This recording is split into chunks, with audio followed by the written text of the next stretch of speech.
너희는 나를 외면해도, 그런 제목의 말씀입니다. 사랑을 쏟은 관계이지만 섭섭하게 대할 때 여러분은 어떤 반응을 보이십니까? 미국에서 어떤 분이 입양을 했는데 그 한국인 아들이 뭐가 섭섭했는지 좀 멀리 가서 결혼을 한 것 같은데 양부모에게 연락을 하지 않고 조용히 결혼을 했다는 이야기를 들었을 때 그 미국인 부모가 어떤 생각이 들었을까, 그런 생각을 하게 됩니다. 이스라엘 역사를 보면 등을 돌리고 배신에 가까운 행동을 이어가는 백성들에 대해서 하나님이 어떤 마음을 품고 그들을 기다리시는가, 그것을 오늘 본문에서 볼 수가 있습니다. 이스라엘 백성들은 나름대로 하나님에 대해서 항의하는 그런 마음으로 40장 27절에 야곱아 어찌하여 내가 말하며 이스라엘아 내가 이르기를 내 길은 여호와께 숨겨졌으며 내 송사는 내 하나님에게서 벗어난다는 얘기를 하고 다니는 거예요. 그러니까 하나님 입장에서는 아니야, 내가 너의 길을 알고 있고 네가 송사를 겪고 있는 이 모든 아픔을 내가 아는데 그것이 숨겨지고 내가 모른다고 왜 생각하지? 하나님 입장에서는 그렇게 반문하시는 거예요. 근데 사실 이스라엘 백성들이 뒤로 다른 일을 하고 있었죠. 40장 19절에 우상은 장인이 부어 만들었고 장색이 금으로 입혔고 또 은사슬은 만든 것이니라. 하나님이 왜 나한테 관심 없어? 그러면서 정작 자신들은 딴 궁리를 하면서 우상에게 가까이 가서 눈에 보이는 우상을 추구하고 우상이 돕는다고 생각하고 우상하고 의논하고 하면서 하나님 내 사정 어떻게 알아요? 이렇게 나왔다는 것입니다. 오늘 본문 말씀 22절에 야곱아 너는 나를 부르지 아니했다. 부르다라는 카라라는 동사가 시편에 50번 이상 쓰였는데 대부분 기도의 용어예요. 그래서 하나님을 간절한 마음으로 찾은 적이 없다, 기도한 적이 없다. 여러분 어렵고 힘들 때 기도하십니까? 이스라엘 백성들은 하나님 찾지 않았다. 하나님은 그렇게 말씀하시고 진단하셨어요. 그 다음 말씀을 들어보면 이스라엘아 너는 나를 괴롭게 여겼다. 야가아타라는 이 단어는 실증을 느끼는 거예요. 피곤하게 보는 거예요. 나 하나님 피곤해, 예배 피곤해. 하나님을 괴롭게 여겼다는 것을 하나님의 인격체이기 때문에 잘 알고 계신 거죠. 역대하 28장 21절 아하스가 여호와의 전과 왕궁과 방백들의 집에서 재물을 가져다가 아수르 왕에게 주었으나 그에게 유익이 없었더라. 주변 나라가 공격을 하니까 하나님께 징조를 구하고 하나님께 손을 내밀지 않고 아하스 왕이 재물을 큰 나라에 갖다 주면서 도와달라고 하는데 유익이 없었어요. 아하스는 아수르 가보니까 너무나 큰 신전에 멋있는 신들이 있는 거예요. 그거를 가져다가 자기도 그렇게 섬기면 복받지 않을까 하면서 예루살렘 곳곳에 신전을 세워놓고 우상을 섬겼어요. 하나님을 계속 괴롭게 하는 거예요. 하나님 말씀하시기를 예물로 수고롭게 하거나 힘든 유향 구하라고 해서 내가 너희를 괴롭힌 적이 있느냐? 나는 그런 적이 없다라고 말씀하셨어요. 존경과 사랑이 담겨있지 않은 예배를 드리는 것을 하나님은 아시고 그 부분에 대해서 탄식하셨습니다. 24절 너희는 나를 수고롭게 했다. 이 번역은 이렇게 할 수 있어요. 내가 너희를 섬기게 했다. 이 말은 나를 너희는 종으로 삼았어, 이런 말이에요. 하나님은 경배를 받아야 되는데 하나님을 이렇게 부리려고 하는 거, 하나님을 좌우하려고 하고 하나님 자기가 기준이 돼서 하나님을 흔드는 그런 일을 하는 걸 하나님이 다 아세요. 여러분이 신이라면 피조물이 그렇게 나오면 여러분 어떻게 하시겠어요? 우리 같으면 그냥 다 초토화시키고 다 없애버리고 할 것 같아요. 그런데 하나님이 우리와 다른 반응을 내놓으시는 것이 23장 25절부터 나오죠. 25절 나 곧 나는 나를 위하여 내 허물을 도말하는 자니 내 죄를 기억하지 아니하리라. 따라합시다. 내 죄를 기억하지 아니하리라. 하나님과 우리 사이에, 하나님 백성 사이에 교제하기 가장 어려운 장애물이 있다면 그것은 죄예요. 죄가 해결되지 않고서는 하나님이 복을 줄 수가 없어요. 그런데 하나님이 죄에 대해서 기억하지 않겠다 이 말씀은 나 너하고 계속 교제하고 싶거든. 넌 나한테 기도도 안 하고 예물 바치는 거 피곤하게 생각하고 너는 그러지만 난 너하고 계속 교제하고 싶어. 그렇게 말씀을 하셨어요. 하나님은 허물을 도말하는 자다.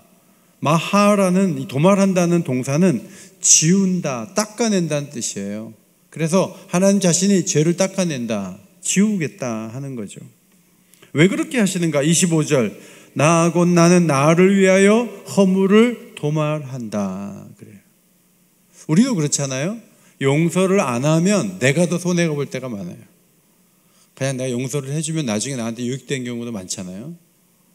하나님도 자신을 위해서 죄를 지우고 죄를 기억치 아니하시는 거예요. 하나님의 목표가 있어요. 모든 족속이 복을 받는 거예요. 그런데 그 하나님의 목표를 이루기 위해서는 사사건건 따져가지고 유대민족을 괴롭히고 막 다 없애버리고 하나님이 늘 그렇게 분풀이하면서 하다 보면 하나님 목적도 날아가는 거예요. 하나님 자신을 위해서 허물을 닦아내고 지우시고 죄악을 기억하지 않는 길로 가시겠다고 말씀하셨습니다. 26절은 그냥 제가 여러분 쉽게 이해할 수 있게 이렇게 한번 의역을 해봤어요. 그래도 우리가 이것은 잘한 것입니다. 그런 말을 할 것이 너희에겐 전혀 없어. 이것이 26절의 의미예요. 교제의 대상으로는 이미 너무 빗나갔어요. 무게로는 너무 안 나가는 거예요. 낙제점이에요. 절교를 선언할 정도였어요. 그런데 그들의 죄의 뿌리는 너무 깊었죠. 27절 조상들이 범죄하고 지도자들이 나를 배반했다. 아버지도 죄짓고 할아버지도 죄짓는데 그 아들이 또 죄를 지는 거예요. 그 아들의 죄는 뿌리가 깊어요.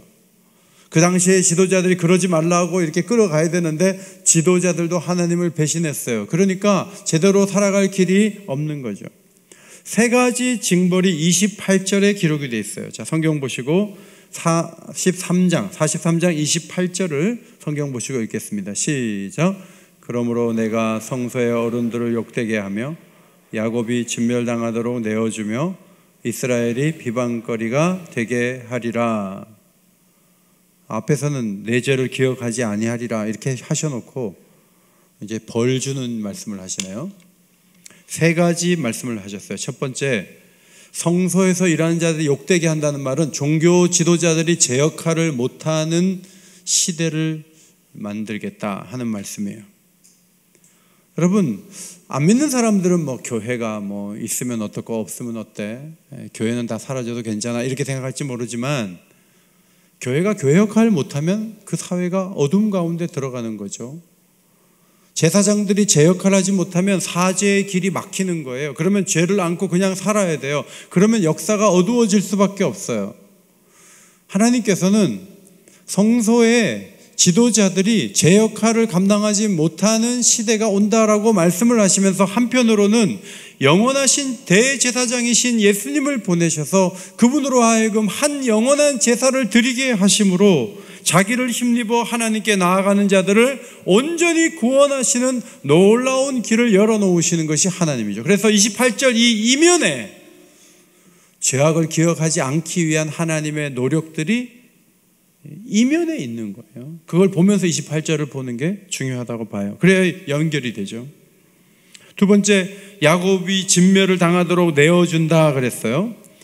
제가 새 번역 성경을 보니까 이사야서 34장 2절을 보라 이렇게 돼 있어요. 그래서 34장 2절 난해주를 보니까 이 진멸이란 단어를 이렇게 해석해 놨어요. 진멸로 번역된 히브리어 헤렘은 하나님께 바치는 물건이나 짐승 혹은 사람을 일컫는다.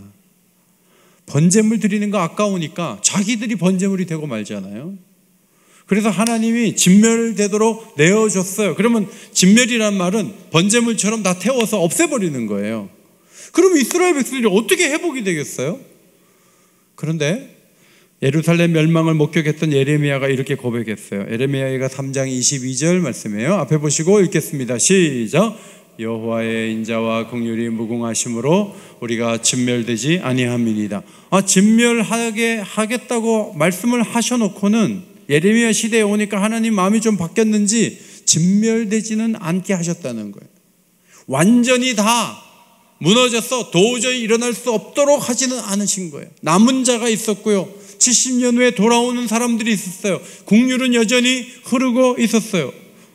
그러면 내 죄를 기억하지 아니하리라, 그것은 너무 고마운데 진멸당하도록 내어주는 하나님의 공의가 훼손되는 거죠. 벌을 적게 주니까. 예를 들어 10년형을 언도했는데 7년 만에 빼내오면 그러면 3년은 덜 사는 거잖아요. 그러니까 이것은 하나님이 진멸한다고 해놓고 안 하신 거죠. 그래서 하나님의 공의가 훼손되는데, 이사야서 53장에 보면 여러분 잘 아시는 그가 찔림은 우리의 허물 때문이요, 그가 상함은 우리의 죄악 때문이라, 그가 징계를 받음으로 우리가 평화를 누리고 그가 채찍에 맞음으로 우리는 나음을 입었도다. 그 진멸하려고 하는 그 완전한 그 보응을 누구한테 해요? 예수님께 하는 거예요. 28절에 이면이 있는 거예요. 예수님이 있는 거예요, 28절 안에. 그 다음에 세 번째 벌은 이방의 비방거리가 되는 거예요. 이스라엘이 적들의 비방거리가 된다고 하셨어요. 바벨론으로 잡혀갈 때 사람들이 손가락질해요. 야, 저 뭐 성전이 있다, 여호와가 최고다, 뭐 홍해를 건넜다고 한 민족이 저렇게 다 잡혀가는구나 하고 손가락질을 당해요. 그러나 하나님은 여기 28절에는 없지만 스바냐 3장 20절, 내가 너희 목전에서 너희의 사로잡힘을 돌이킬 때 너희에게 천하 만민 가운데서 명성과 칭찬이 있게 하리라. 돌아올 때 명성과 칭찬을 얻는 사람들이 되도록 내가 만들어주겠다. 이런 하나님의 보관이 또 있었어요. 이것은 궁극적으로 죄로 멸망할 수밖에 없는 우리가 예수 그리스도를 믿음으로 예수님이 다시 오실 때 칭찬과 명성을 얻도록, 존귀를 얻도록 하시려는 하나님의 깊은 의도가 이 속에 담겨 있어요. 그 말씀이 베드로전서 1장 7절이에요. 앞에 보시고 큰 소리로 읽겠습니다. 시작. 너희 믿음의 확실함은 불로 연단하여도 없어질 금보다 더 귀하여 예수 그리스도께서 나타나실 때 칭찬과 영광과 존귀를 얻게 할 것이니라. 포로로 잡혀가는 것은 비방거리예요. 다시 돌아와서 하나님은 놀라운 명예를 얻도록 도와주실 것인데, 그 명예의 최종적 목표는 교인들로 하여금 믿음의 확실함을 가지고 예수님이 재림하실 때 칭찬과 영광과 존귀를 얻게 하려는 깊은 의도가 있어요. 그래서 28절을 이 뒤에 있는 의미들을 해석하지 않으면 뭐야? 죄를 기억하지 않는다고 해놓고 또 진멸한다 그래. 이랬다 저랬다 해. 이렇게 볼 수가 있는 거예요. 그런데 하나님 전혀 그렇지 않다 하는 것을 말씀드려요. 두 번째, 내가 만든 너를 돕겠다고 44장 2절에서 말씀하셨습니다. 따라합시다. 내가 만든 너를 돕겠다. 하나님이 이스라엘을 만드셨어요. 하나님이 우리를 만드셨어요. 하나님이 우리를 부르셨어요. 그러면 하나님이 만든 것에 대해서는 끝까지 책임을 다하겠다는 거예요. 여러분, 전자제품 살 때 좋은 거 사는 이유가 뭐예요? 애프터 서비스가 되잖아요. 책임을 지잖아요. 중소기업 제품을 사긴 샀는데 서비스 센터가 없어지고 나중에 기계가 고장나면 그냥 버려야 되는 경우가 많아요. 그래서 좋은 메이커를 사려고 그래요. 좋은 메이커 제품을 사려고 그래요. 하나님은 만들어 놓고는 태도가 그래? 난 사라진다? 그런 분이 아니에요. 이따금 애가 너무 속썩이니까 부모가 아이를 버리는 부모도 있어요. 이상한 부모가 있긴 있어요. 하나님 그런 분이 아니시다. 43장에서 계속 이스라엘을 지었다고 반복해요. 1절, 7절, 21절. 내가 너를 지었다. 내가 너를 지었다. 내가 나를 위해 지었다. 나는 만들어 놓고 그냥 너희들의 태도가 불량하니까 그냥 손절하는 그런 신이 아니다. 나는 지어놓고 끝까지 함께하는 신이다. 그런 말씀이에요. 부모가 사실은 자녀를 끝까지 버리지 않죠. 근데 부모가 공급자가 되고 도와주는 역할을 하지만 연세가 80이에요, 90이에요. 근데 계속 도와줘야 돼요? 한없이? 세상은 그렇지 않죠. 이제 부모가 연세가 높으면 자녀가 부모를 보살피고 도와줘야 되죠. 근데 하나님은 우리를 지으신 자로서 끝까지 보호하고 도와주는 역할을 하시겠다. 그렇게 말씀하십니다. 2절 말씀에 나의 종 야곱 내가 택한 여스루나 그랬어요. 여스룬, 의미는 온전하고 의로운 자다, 그런 말이에요. 그런데 신명기 32장 15절을 보면 여스룬이 자신을 지으신 하나님을 버리고 자기를 구원하신 반석을 업신여겼다, 이런 예언을 하세요. 앞으로 하나님의 의도는 온전하고 의로운 자로 만들기를 원하는 거지만 너희들은 나를 등 돌릴 거야. 하나님 이미 알고 계신 거죠. 이 말씀과 연결해 보면 여전히 기도 안 해. 예물을 갖다가 갖고 오는 걸 번거롭게 여기고 피곤하게 생각해. 예배 드린 거 피곤하게 생각해. 하나님을 하나님으로 대접하지 않아요. 그리고 우상을 섬겨요. 하나님을 잊어버려요. 하나님 원하는 수준에 도저히 이르지 않아요. 근데 하나님 뭐라 그래요? 난 너희 만들었거든. 자신이 누군가를 3절부터 설명해요. 나는 목마른 자에게 물 주는 여호와야. 나는 마른 땅에 시내가 흐르게 할 수 있는 전능자야. 나는 너희 후손에게 성령을 부을 사람, 부을 신이야. 나는 너희 후손에게 복을 줄 수 있는 전능자야 라고 하나님이 선언하시면서 결국 저들이 시냇가에 버들같이 될 거야 라고 약속하셨어요. 제가 홍제천을 걷다 보면 정말 시냇가의 버들은 걱정할 게 없겠더라고요. 시내가 계속 흐르니까 아무리 비가 안 와도요, 시내가 마르지 않는 이상 그 버들은 늘 푸르른 거예요. 너희 후손을 내가 그렇게 만들 거야 라고 말씀을 하셨습니다.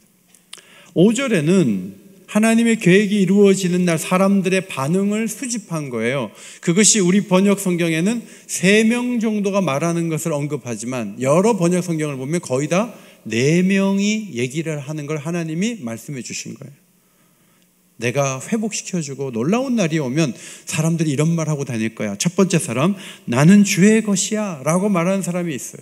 두 번째 사람, 나는 야곱의 자손이다 라고 말하는 사람이 있다는 거예요. 어떤 사람은 여기다가 팔에다가 나는 주의 것이라고 쓰고 문신하고 다니듯이 자랑스럽게 여기는 사람이 있어요. 네 번째 사람은 이스라엘 사람으로 불리는 것을 영광으로 여기는 사람이에요. 앞으로 4명을 언급한다면 100%죠. 전부 하나님 백성 된 것을 기뻐하고 우상을 찾지 않고 하나님 원하는 모습으로 살아가는 사람들이 많아질 거야 라고 하나님은 예고하셨습니다. 성도 여러분, 자식이 내 마음대로 안 되면 부모는 어떻게 하죠? 뭐 어떻게 해요? 나이가 뭐 많은데 부모가 뭐라 그래요? 뭐 얘기해봐야 더 거리만 멀어지고 그냥 부모가 속수무책으로 기도만 하고 가만히 앉아 있어요. 근데 우리 하나님은 속수무책으로 주저앉아 있는 분이 아니에요. 그 자신을 그 신으로 대우하지 않는 자들에게 말해요. 나는 목마른 자에게 물을 줄 수 있는 신이야. 나는 마른 땅에 시내가 흐르게 할 수 있는 신이야. 나는 성령을 부을 계획을 갖고 있어. 나는 너희 후손에게 복을 줄 수 있는 신이야. 나를 좀 온전하게 바라볼 수 없겠니? 라고 말씀을 하시는 거죠. 이런 하나님에 대한 절대 신뢰를 담아서 베드로 사도가 어쩌면 베드로전서의 결론 같은 말씀을 적었는데 그것이 베드로전서 5장 10절이에요. 자, 중층에 오늘 많이 앉으셨어요. 중층의 식구들만 5장 10절을 큰 소리로 읽어주십시오. 시작. 모든 은혜의 하나님 그리스도 안에서 너희를 부르사 자기의 영원한 영광에 들어가게 하시니가 잠깐 고난을 당한 너희를 친히 온전하게 하시며 굳건하게 하시며 강하게 하시며 털을 견고하게 하시리라. 아멘. 모든 은혜의 하나님께서 고난을 당할 때 날 버렸나? 내 사정 왜 몰라? 하나님 뭐 하시는 거야? 막 이러고 있는데 초대교회 때 사람들도 그랬을 거예요. 그런데 베드로 사도가 말하는 거예요. 그 우리를 만드시고 우리를 부르신 그 하나님이 친히 온전하게 하신다고, 강하게 하신다고, 견고하게 하시고 굳건하게 하실 분이 계시다, 이렇게 말하는. 성도 여러분, 하나님이 그렇게 하실 수 있는 분으로 믿으시기를 바랍니다. 그 믿음이 우리에게 있어야 돼요. 아유, 상황이 이렇게 심각한데 하나님도 어쩔 수 없겠다. 여러분, 그런 게 어디 있어요? 내가 한 달 동안 고기 먹을게. 모세가 아유, 하나님이 어떻게 한 달, 이 많은 사람은 한 달이나 먹여요? 하나님이 메추라기를 오게 해서 먹이시죠. 하나님 방법이 있죠. 그래서 어떤 경우에도 하나님도 어렵겠다 그러면 안 돼요. 우리를 만드신 그분이 모든 것을 하실 수 있다. 그 믿음이 필요해요. 세 번째, 6절로 8절에서 제일 중요한 표현은 다른 반석은 없다라는 말씀이죠. 따라합시다. 다른 반석은 없다. 이 말은 하나님이 유일한 피난처다, 그런 말이에요. 하나님은 왕이시고 구원자시고 처음과 마지막이에요. 나 외에 다른 신은 없느니라. 나처럼 설명해주고 알려주고 설득하고 그런 신이 있느냐? 없지 않느냐. 신은 나밖에 없어. 다른 반석이 있느냐? 없지 않느냐. 팔레스타인에서 이 반석은요, 들염소, 너구리, 독수리의 거처를 의미하는 거예요. 그래서 이 동물들이 그런 틈 사이에 들어가 사는 거예요. 하나님이 유일한 피난처요 보호자가 되신다는 의미예요. 우리의 피할 바위라는 말은 그런 뜻이에요. 여러분, 이 말씀 속에는 이제는 좀 나한테 좀 부탁하면 안 되겠니? 나한테 기도하면 안 되겠니? 나한테 조금 가지고 오는 거 가지고 그거 가지고 피곤하다, 나도 없다, 뭐 그런 말 하지 말고 하나님 앞에 진실하게 좀 드릴 수는 없겠니? 라고 하나님이 말씀하시는 거예요. 하나님은 임시적인 관계에서 부른 게 아니에요. 하나님은 영원한 백성으로 부르셨어요. 영원한 백성으로. 여러분 직장 가면 직장에서 은퇴할 때까지 직장에 있으면 그 직장 좋은 직장이지 뭐. 그러나 그 직장이 영원한 직장이 있느냐? 없어요. 그런데 하나님 우리를 영원한 직장이 아니고 영원한 자녀로 부르신 거예요. 끊어지지 않는 관계 속에 우리를 부르신 거예요. 예수님은 이 영원한 관계를 기억하시면서 승천하시기 전에 약속하셨습니다. 마태복음 28장 20절 앞에 보시고 읽습니다. 시작. 내가 세상 끝날까지 너희와 항상 함께 있으리라 하시니라. 왜 항상 함께 있는가요? 이유는 영원한 관계이기 때문에. 영원한 관계이기 때문에. 제가 어제 그 아내하고 걷다가 신호등이 이제 이 번호가 나오면서 막 하니까 제가 뛰면 아내도 뛸 것 같아서 이렇게 둘이 같이 이렇게 스텝을 맞추고 걷다가 제가 먼저 뛰어버렸거든요. 아내가 놀래가지고 아니 어떻게 그럴 수가 있냐는 거예요. 먼저 막 갔다고. 그래서 제가 보니까 따라오더라고. 열심히 뛰어오더라고. 내가 그러라고 그랬지. 그랬더니 이거 남편이 돼가지고 같이 가야지 그렇게 휙 가버리면 어떡하느냐는 거예요. 여러분, 하나님 예수님께서 세상 끝날까지 항상 함께 하실 줄 믿습니다. 이유는 그분이 반석이기 때문에 그래요. 우리의 영원한 유일한 보호자요 피난처라는 것을 말씀하시는 거예요. 그런 관점에서 히브리서 13장 5절이 중요해요. 돈을 사랑하지 말고 있는 바를 족한 줄로 알라. 그가 친히 말씀하시기를 내가 결코 너희를 버리지 아니하고 너희를 떠나지 아니하리라 하셨느니라. 사실 코로나 터지고 나니까 아우성이죠. 그래도 뭐니 해도 머니가 좀 있으면 코로나를 견디기가 훨씬 낫잖아요. 그런데 오늘 히브리서 기자는 말해요. 돈보다도 더 중요한 의지할 만한 반석이 있다는 거예요. 이 말씀은 신명기 말씀을 인용한 건데요. 신명기 말씀은 이 말씀을 하시면서 두려워하지 말라, 담대하라, 그런 말씀이 있어요. 왜냐하면 하나님이 떠나지 않고 도와주시는데 두려워하고 담대하지 못한 것은 잘못이라는 거예요. 여러분은 마음속에 두려움이 많습니까? 적습니까? 두려움이 많으면요 자꾸 딴 것을 찾아요. 반석될 만한 것을 찾기 시작해요. 하나님은 그쪽으로 가지 말라는 거예요. 현대인들은 물질을 반석처럼 여길 수 있어요. 친구가 나는 2달 만에 비트코인에서 5천만 원 벌었어. 그러면 그 친구는 반석이고 나는 반석이 없는 것 같아요. 근데 요즘엔 뭐라 그래? 2달 만에 5천만 원 없어지고 원금도 훼손돼 갖고 지금 큰일 났어. 그런 얘기 듣지 않아요? 그러니까 결국 비트코인이 반석이 아니란 얘기예요. 나는 건강검진할 때마다 수치가 다 좋아 했지만 근데 언젠가 한 번은 약을 드셔야 되겠습니다. 수술을 하셔야 되겠습니다. 건강도 무너질 날이 오는 거예요. 나는 청와대 누구로 알고 있어. 자, 그것이 계속 도움이 될까요? 그렇지 않아요. 그건 반석이 아니에요. 유일한 반석은 여호와 한 분이신 줄 믿으시기 바랍니다. 그것을 고백하고 걸어가는 게 매우 중요해요. 정리합니다. 유대인은 기도하지 않았어요. 하나님 찾지 않았어요. 하나님 피곤하게 여겼어요. 예배하면서 공시렁거리는 거예요. 아, 피곤해. 아, 힘들어. 하나님을 괴롭게 했어요. 저들은 오히려 하나님 섬기기보다 종으로 삼았어요. 근데 하나님 뭐라 그래요? 난 너의 죄를 기억하지 않을 거거든. 야곱이 진멸당하도록 내어주는데 결국 내 아들을 십자가에 죽게 할 거야. 난 너를 지었으니 끝까지 책임질 거야. 나 같은 반석이 있겠니? 라고 하나님은 반문하세요. 오늘 저는 이 말씀을 보면서 유대인들이 외면하는데 어떻게 그런 말씀을 하실 수 있을까? 하나님이 이 세 마디를 하신 거예요. 첫째로 나는 여전히 너를 사랑한다. 그 말씀을 하신 거예요. 여전히 사랑한다. 다윗이 고백했죠. 주여 주는 긍휼히 여기시며 은혜를 베푸시며 노하기를 더디하시며 인자와 진실이 풍성하신 하나님이십니다. 코로나 사태 때 교회를 그래도 좀 나오신 분이 계시고 거의 못 나오시거나 완전히 안 나오신 분도 계세요. 그러면 이제 나오신 분들은 하나님 나를 사랑하지. 내가 이렇게까지 나왔으니까. 안 나오신 분들은 날 사랑할까? 근데 못 나오신 분들도 하나님이 사랑하세요. 기억하세요. 난 여전히 너를 사랑한단다. 이 음성을 온라인 예배를 드리면서도 들었으면 좋겠어요.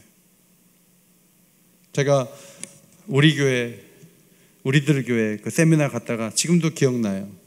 안양 샘병원 내과과장인가 그분이 바람을 펴가지고 3번 속을 썩였어요, 부인을.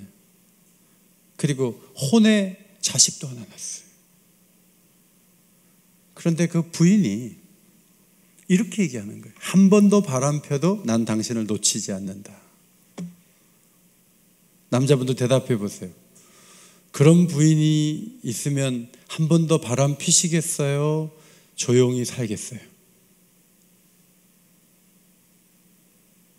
그 말은 뭐죠? 한 번 더 기회를 줄 테니까 바람 펴라 그런 얘기예요? 아니잖아요. 그런 부인 앞에서 어떻게 바람 펴요? 소용없어요. 사람만 취해지는 거예요. 하나님이 여전히 난 너를 사랑할 거야. 우상 숭배하는 사람들에게 나는 그래도 너를 사랑한다니까. 네 죄악을 씻기 위해서 내 아들을 십자가에 내어줄 거야 나는. 그래서 나는 끝까지 너를 사랑할 거야. 어떻게 도망가요? 도망 못 쳐요. 두 번째, 회복의 계획을 끝내 이루시는 전능자라는 말씀이죠. 사도행전 3장 21절에 하나님이 영원 전부터 거룩한 선지자들의 입을 통하여 말씀하신 바 만물을 회복할 때까지는 하늘이 마땅히 그를 받아두리라. 예수님이 재림하시기 전까지 회복을 다 완성하시고 예수님이 오시는 거예요. 그 회복의 모든 하나님의 목표를 하나님이 결국 이루어내세요. 어떤 건설사는 광주에다가 짓다가 다시 허물어야 되고 건설사가 무너질지도 모르는 일군에 해당하는 회사지만 그 모양이 되어버렸지만 하나님은 그런 식으로 일을 끝내시는 분이 아니에요. 하나님은 철저하세요. 하나님 놀라운 방법을 갖고 계세요. 믿으시기 바랍니다. 하나님은 그런 분이에요. 제가 요즘에 어떤 교수님한테 계속 인터뷰하면서 상담받고 있어요. 앞으로 어떻게 될지, 어떻게 살아야 될지 얘기하는데 그 교수님 저한테 자꾸 질문하세요. 목사님에게 이 코로나 이후에 교회를 새롭게 할 수 있는 방법이 있습니까? 얘기해 보세요. 막 그래요. 그래서 생각해 보니까 저한테 방법이 없는 거예요. 아니, 교수님 좀 가르쳐 주세요. 그러니까 웃으세요. 그래서 제가 이렇게 얘기했어요. 하나님께 있어요. 하나님이 도와주시면 돼요. 근데 그런 믿음의 말은 학문적으로는 별로 안 쳐줘요. 그러나 여러분, 하나님을 찾고 구하면 하나님이 답을 주시고 회복의 능력으로 함께 하실 것을 믿으시기 바랍니다. 우리가 하는 거 아니에요. 사실은 하나님이 하시는 거예요. 세 번째로 마땅한 영광을 우리 모두에게 받기를 원하신다는 거죠. 내 이름으로 불려지는 모든 자 곧 내가 내 영광을 위하여 창조한 자를 오게 하라. 내가 그를 지었고 그를 내가 만들었느니라. 하나님은요 영광을 받으세요. 받기를 원하세요. 하나님은 중간에 포기하면서 그래 뭐 네가 싫으면 할 수 없지 뭐 내가 다른 사람 찾아볼게 뭐 그런 식으로 가지 않으세요. 하나님은 종국에는 자신이 원하는 영광을 다 받으실 거예요. 그러니까 우리가 끝까지 하나님을 높여야 돼요. 이 말씀을 보면서 여러분 마음속에 두 가지 반응이 있을 수 있죠. 첫 번째 반응, 나는 그래도 내 마음대로 살겠다. 끝까지 놓치지 않겠다는 그분 앞에서 나는 내 마음대로 살 거야. 뭐 그렇게 하시든지 말든지. 이렇게 이 나쁜 마음을 갖고 계신 분도 있을 수 있어요. 역사적으로 그런 분들이 많이 있었으니까. 우리도 그럴 수 있어요. 이런 설교를 듣지만 그거에 하나님 입장이시고 난 태도 안 바꿀 거거든요. 난 내 길 가요. 이런 분도 있을 수 있어요. 나빠요. 그러면 안 돼요. 그렇게 하지 말라고 오늘 말씀을 주시는 거예요. 두 번째 반응은 하나님을 사랑하며 살겠다는 반응이에요. 하나님의 계획과 비전을 따라 합당한 영광을 올리겠다는 반응이에요. 하나님은 두 번째 반응을 원하시죠. 290장 찬송. 잠깐만요. 가사를 보면은 우리는 주님을 늘 배반하나. 전 이 가사가 여러분 가운데 상당수는 거부감을 가지실 것 같아요. 우리가 언제 늘 배반해? 우리도 나름대로 할 만큼 했는데 뭘 배반해? 그러나 은혜가 깊이 들어오면 오늘 이스라엘 백성들을 향한 여러 가지 하나님 말씀이 나를 향하고 있지 않습니까? 정말 하나님을 카라 부르셨어요? 정말 하나님을 피곤하게 여기지는 않으셨어요? 정말 하나님 외에 다른 우상을 섬기듯이 뭔가를 의지하며 기대며 살아가려고 하는 마음이 조금도 없었나요? 아니요. 우리의 마음속에 늘 그런 것이 움직여요. 우린 주님을 늘 배반해요. 제가 우리 교육자들 보고 지지난 주간에 우리 일꾼 세웠는데 예수님이 누가복음 보니까 밤새 그렇게 기도하시고 일꾼 제자를 부르셨는데 우리도 기도하자 그래서 지난 금요일 날 강단에 둘러 앉아가지고 이제 기도를 하는 거예요. 근데 제가 마음속에 첫 번째 기도는 일꾼을 위한 기도가 아니고 회개 기도해야 되겠다. 그래서 제가 먼저 회개할 테니까 돌아가면서 회개 기도하자. 그래갖고 회개 기도를 하는데 1시간 동안 회개하는 거예요. 회개할 게 너무 많아 교육자들이. 나는 제 죄가 그렇게 크다는 거를 제 교육자들에게 얘기하고 교육자들도 하나님 말씀대로 살지 못하고 목사가 처음 될 때는 목숨 바쳐서 일하겠다고 해놓고 그렇게 일하지 않았다는 거예요. 그러면서 회개를 계속 하는데 1시간 동안 회개하는데 어쩌면 그날 계속 회개만 밤새 회개하다가 끝날 수도 있겠어요. 그래서 제가 중간에 1시간 후에 이제 일꾼 위해서 기도하자. 그래서 일꾼 위해서 기도하고 늦은 밤에 집에 갔어요. 매일 배반하거든요. 처음에 각오대로 안 살거든요. 남을 판단하지만 자기는 의롭거든요. 그게 다 주님 배반하는 행동이에요. 그런데 그 다음 가사가 내 주 예수 여전히 날 불러서 그 참되신 사랑을 베푸신다는 거예요. 오늘 본문 말씀하고 비슷하지 않아요? 배반하는 사람한테 무슨 참 사랑을 베풀어요? 그런데 하나님은 그런 분이라는 거예요. 그리고 오늘도 보좌 우편에서 우리를 위해서 주 너를 위해 비네, 주 너를 위해 비네 기도하신다. 신앙의 고백을 담아서 우리 1절만 한번 같이 부르겠습니다. 첫 음만 주십시오. 우리는 주님을 늘 배반하나 내 주 예수 여전히 날 부르사 그 참되신 사랑을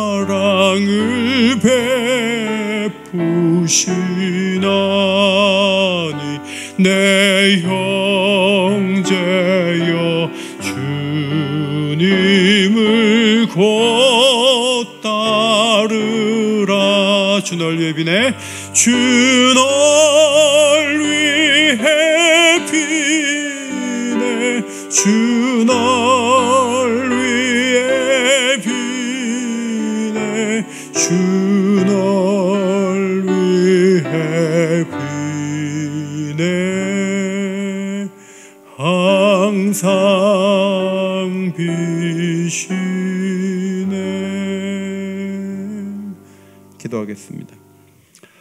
저의 유일한 반석이 되시는 하나님, 마땅히 받으셔야 될 영광을 돌리지 않는 저희들의 잘못을 용서해 주옵소서. 불러주셨으나 배운 대로 살지 않았고 은혜를 잊었으며 다른 반석을 찾았습니다. 이런 저희의 모습을 보면서도 손절하지 아니하시고 여전히 기다리시며 나는 끝까지 책임질 것이며 너의 유일한 반석이라고 오늘도 말씀하여 주셨습니다. 우리의 믿음을 새롭게 하시고 생각을 고치고 태도를 바꾸고 주님 원하시는 모습으로 함께 잘 달려갈 수 있는 아름다운 교회 되게 하여 주옵소서. 예수님 이름으로 기도하옵나이다. 아멘.